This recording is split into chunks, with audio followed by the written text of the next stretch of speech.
this is Robert Wilkins, aka Basketball Tall. Welcome to my channel. I'm glad that you're here with me. Today I have a special guest, a very good friend of mine. But before I get into that, let me tell you what this channel is about. It's about changing lives, overcoming obstacles. It's about making a difference in someone's life, helping someone to achieve their dreams. You will gain valuable substance and insight and information in this channel that maybe you can apply to your everyday lives, especially in a time like today, which we're involved in this pandemic, but life still goes on. Eventually, this will pass soon. So let's jump right into it. My guest today is a good friend of mine. His name is Phil, we call him Iceman Johnson. And in high school basketball in Oklahoma City at Putman City High School. And he achieved some honors there. I met Phil Johnson back in 1979 when I came to East Central Oklahoma State University, now called East Central University. Well, let me just tell you a little about his resume.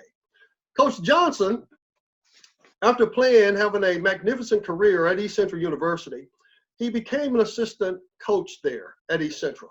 Coached under Wayne Cobb, matter of fact, the winningest coach at East Central University's history.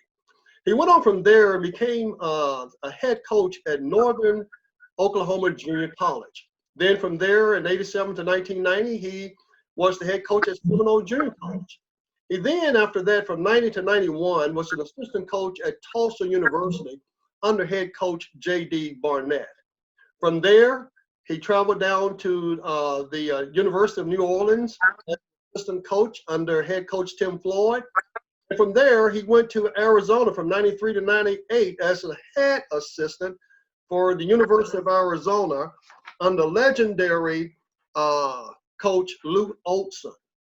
And what a magnificent run that was, because we know about Arizona during that time with just constantly seemed like they were in the national NCAA tournament. And then he became head coach in 1998 at San Jose State in California. And I believe that's the Great Mountain West Conference, I believe.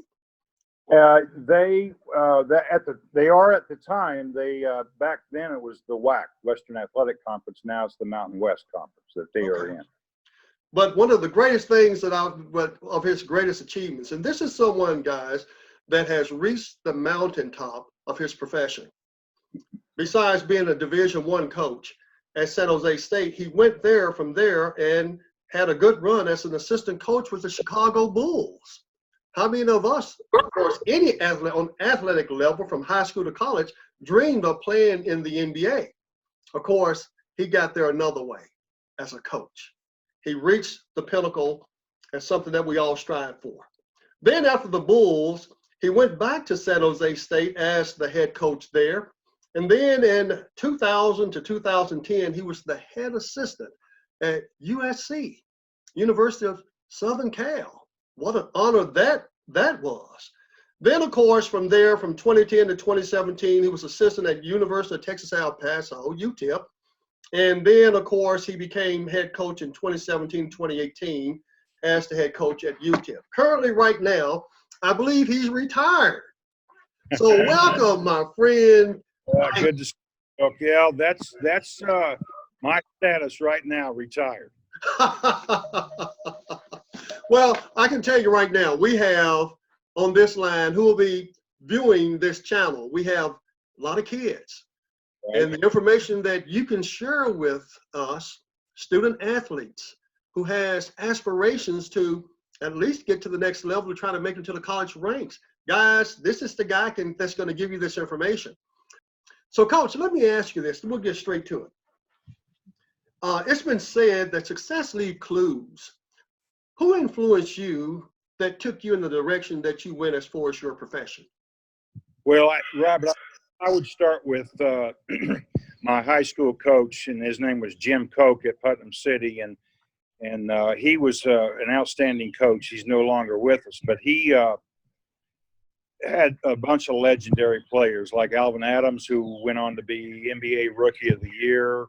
I bet he had 25 players at least go on to play college. Anyway, he probably had a lot of effect on me as a younger player and person.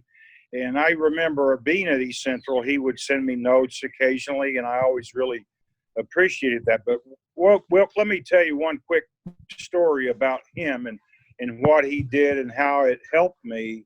Going into my junior year of high school, he asked me if I would coach the younger kids team, being freshmen and sophomores, and in a summer league, which was different than the regular high school season. And I agreed to do that. During that summer, we played 10 to 15 games, somewhere in there, and I don't remember. But the key point I want to make here, Wilk, is that during that time, I coached those kids, younger kids, and I probably didn't have the greatest attitude at that time. I mean, I'm probably 16 years old or so, and I wasn't bad. But what happened in that summer league, I'm coaching those kids, and I noticed as we went through those games and practices that several of them had what you and I would call somewhat of an attitude towards me, towards the refs, towards really any authority whatsoever. And as a 16-year-old, after I got through with that summer, I said to myself, I will never be that guy. I will never be like that ever again in my life. And I really believe that Coach did that on purpose to have me see what it's like to be a coach and see the other side. And so it worked. And from that point on, going into my junior and senior year, I always took coaching really well. I wanted coaching. I wanted to be taught. I sought out the help. And I see so many young guys today, Will, in college that I've been doing for the last 20 years after the Bulls. You know, I'd say a third of the team normally has a really good attitude and really competes and wants to win. There's another third in there that says, well, I just kind of got my scholarship and I'm here and I hope we win. And there's a third of the team that says, I don't care. And so I never wanted to be the bottom third or the middle third. I wanted to be in the top third, at least being coachable and being a guy that was going to be on time, take coaching, take constructive criticism as well as possible. And that's what I did. And it carried on really through my days at ECU as well. That's great to know. But let me ask you this. You know, as being a college coach and in the Division I ranks, what is it that you look for in players as far as a high school, basketball player in your recruiting? Well, I'll tell you, it's real intense. It's a big part of a coach's job. I think it's bigger than even coaching. Recruiting is year-round, and we as coaches, and this is every staff in the country, I'm not just saying me, every staff in the country works very hard at recruiting. We go out and see players play in their high school season. We watch them in their AAU season in the summer, and every year it just grows and grows and grows. For an example, Las Vegas is the biggest event. Out there, they probably have 7 events going on at one time, and that might be, I don't know, a couple thousand kids. So we have to kind of know who we are going to see and map out the day and every day who we go see. But to answer your question, Will, we look for a lot of things. We look obviously for talent. Depending on our need, if we need a front line player or center, we look for size, and the bigger the better. But we always felt like a 7-foot guy that wasn't very good isn't as good as a 6'7" player that's really good. So even though we might need that 7-footer, we would recruit to the talent. We would rather have a 6'7" player that plays hard, that has a good motor. And I'll say that in answering your question, having a great motor, that's huge. So talent, having a great motor, speed and quickness. Can you shoot it, pass it? What's your basketball IQ? Do you see things well? Do you make the extra pass? There's so many things, Will. For instance, a thing that really has bothered our coaching staff, me included, and we call them ball pounders and guys that dribble in place a lot. You see this in the NBA a lot. You see it in college a lot, where players have a tendency to dribble the ball but not go anywhere. And we always said this, Will, we say there's a big difference in dribbling and driving. So if you decide to dribble, go somewhere with it and do something. So that's another part of the recruiting evaluation. But let me even go back a minute, Will. Before that even starts, we look at their academics. For instance, they have to take an SAT or ACT by their, I believe, junior year. They can retake it if they don't make a certain score. There are minimum scores that you have to get in school and be NCAA eligible.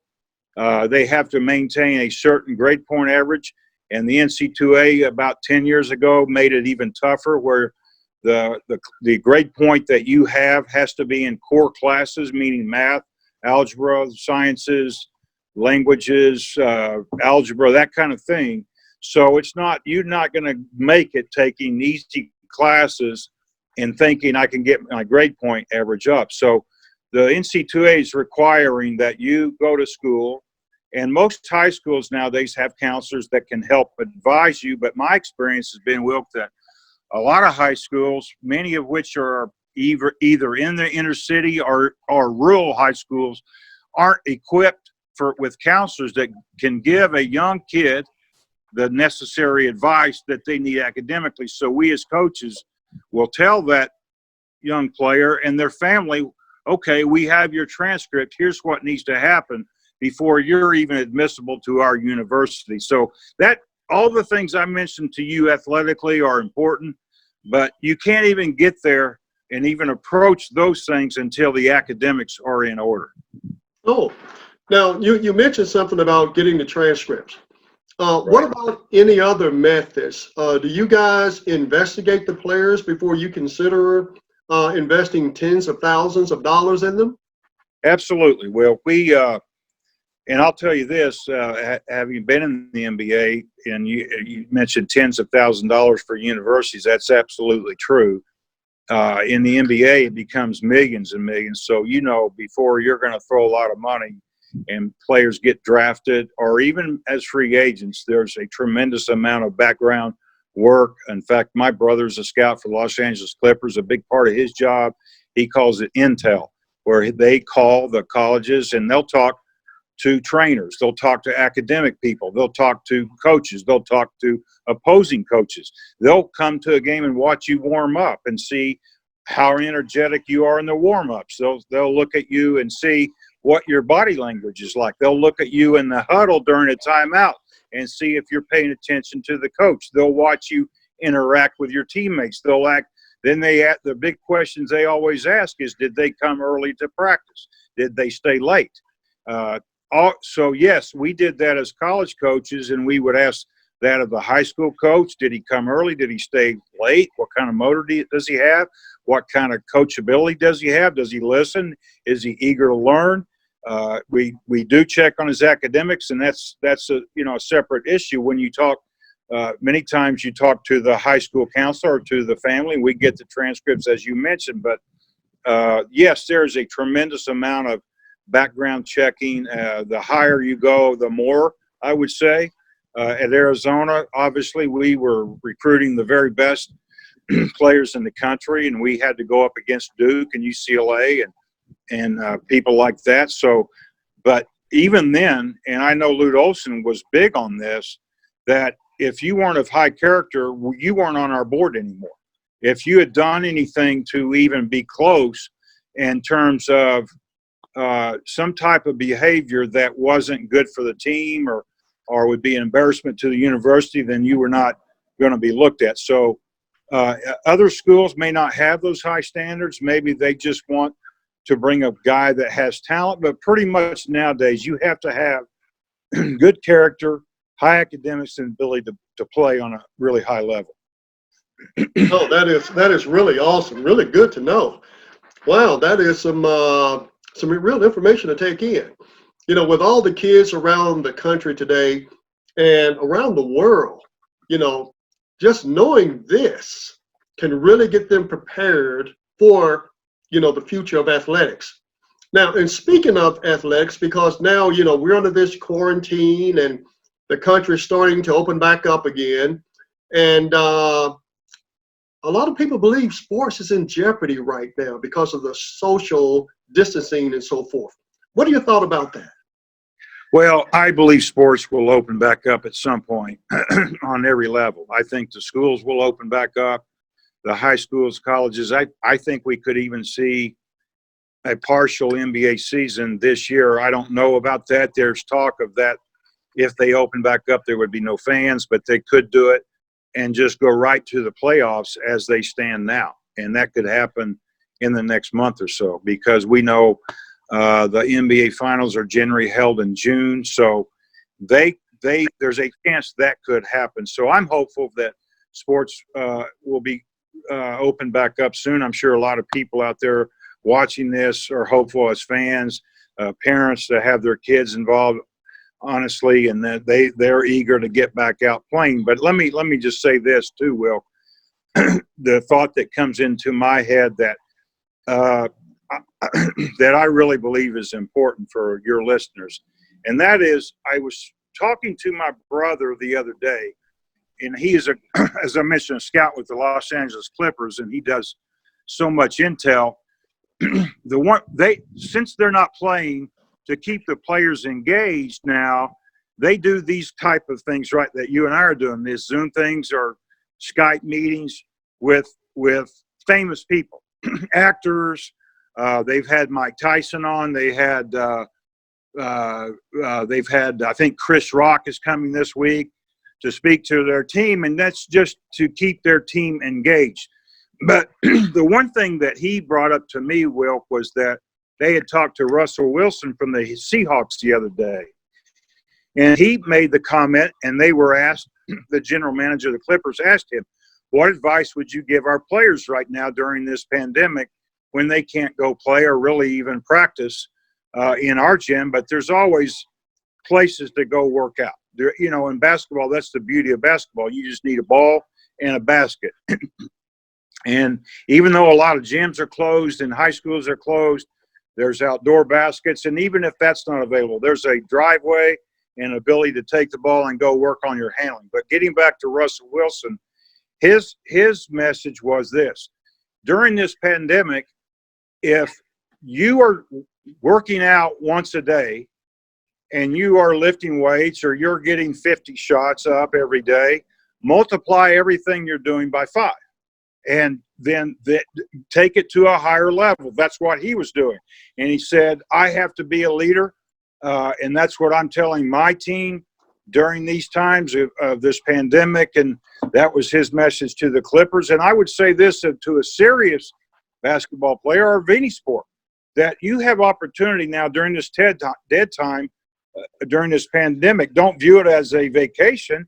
If you're serious about it, view it as a really wonderful opportunity to go improve yourself. And it may be conditioning, running. It could be handling the ball in the backyard. It could be just moving around your head and legs and back, like I'm sure you did when you were a kid, that I did. So there are opportunities now, but, for younger kids too. I live in a neighborhood that has driveways and kids' baskets. And I've noticed a kid up the street, he's probably about 10. And I get up in the morning, I usually go for a walk, and he's out there shooting. And I go for another walk in the evening around 7. He's out there shooting. So I thought to myself, that kid's probably going to be pretty good someday. But we'll see. But it's a great opportunity during this time to improve yourself. Wow. What a lot of valuable information. It truly was. This is unbelievable. And I think for all my viewers out there that's listening and watching this, they have to be just jumping in their skin right now with excitement, thinking, wow, take to heart exactly what you said. Well, let me add one more thing, Wilk, while we're talking. I don't know where we are at all, but as I saw that kid playing, it dawned on me this, and I would convey this to anybody that listens of any age. And during this pandemic, it's tough. We're going to all get through it. But whatever endeavor you choose, whether it be sports or you want to go play the tuba in the band, or if you want to go be a politician, whatever it is.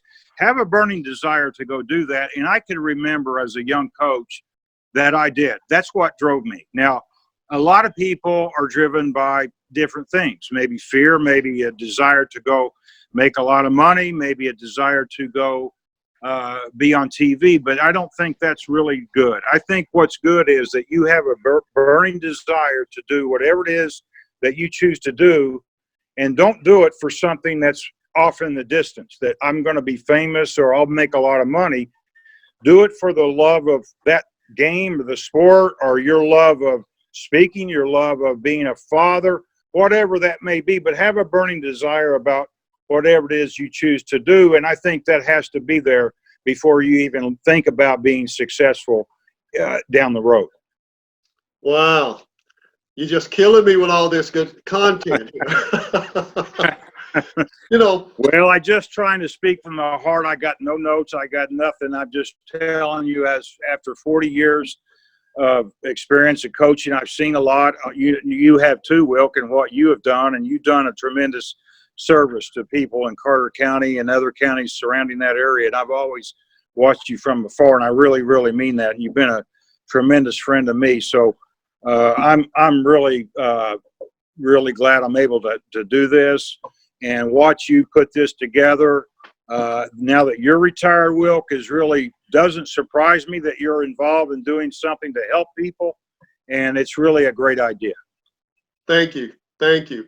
You know, I remember a few short years ago, you know, I called on you in which, you know, when I was working as a juvenile justice specialist, and of course I was also supervising at that time, that, you know, we had a young teenager that was involved in a shooting in which another teenager was killed. And we had a meeting, a gathering of the football team, the entire football team at our church. And I called on you, and you spoke from the heart, you know, which by intercom, and took questions. And, you know, the advice and information you gave to those students at that time was very valuable. And I definitely really appreciate you for doing that, because you didn't have to. You're very busy, but you took the time out to do that. And I'm so thankful for that. Now, before we depart here, any closing remarks to our viewers? Yeah, I listen, first of all, there's a lot of viewers out there that have a varied interests, as you and I both know. You've dealt with kids and young kids, and you, like I said, you've done a tremendous service to kids, and this idea is doing a tremendous service. And I think the thing that, as I mentioned earlier, I hope that everybody, I wish they could feel the same way I did as a 22-year-old going into coaching, because I coached every day to try to win a game. I never, you know, and I'll say this, Wilk, and this may not be for everybody, but I spoke with a friend the other day. You can have goals. Those are great. You can aspire to be something down the road. That's great too. But for me, that wasn't what drove me, goals, or I aspired. I just took today and said, I want to do the best I can today. I woke up every day with a burning desire to go try to get a player, try to go coach, try to help my team win. And, you know, you have personal things too that you work on. We all do. But looking back, that's not for everybody. Goals, you talk about other speakers or people that would recommend that. Me, that wasn't what I did. I didn't ever look ahead. I never thought I'd be the coach at Arizona and win a national title there when I was coaching at Seminole Junior College. I really didn't, or coaching at East Central. I just wanted to help Coach Cobb. I wanted to win at Seminole. I sure never envisioned that or being with the Bulls, but I did. I had that, and it just, if you do the right thing today, tomorrow will be a good thing. If you do the right thing tomorrow, the next day will be good, and so on. So do the right thing for yourself and people that you love, and everything will work out. You know, that deserves an amen to that. And I want to tell everybody that if you like the content that you're hearing here, if you would, press the like button down there. And also, if you would, press subscribe. And that will give you, you'll be notified of all future, shows on this channel And also hit the notification bell there as well. That way you don't miss any content. Every new show that's uploaded on this channel, you'll be the first to be notified of it. Anyhow, Coach, I really want to thank you for being here, being a part of my kickoff, and what greater person to have on this channel. Hey, I'll be following your channel real closely, Wilk, and wish you all the success in the world with it. Thank you. Thank you. And to the viewers, make certain, share this with everybody.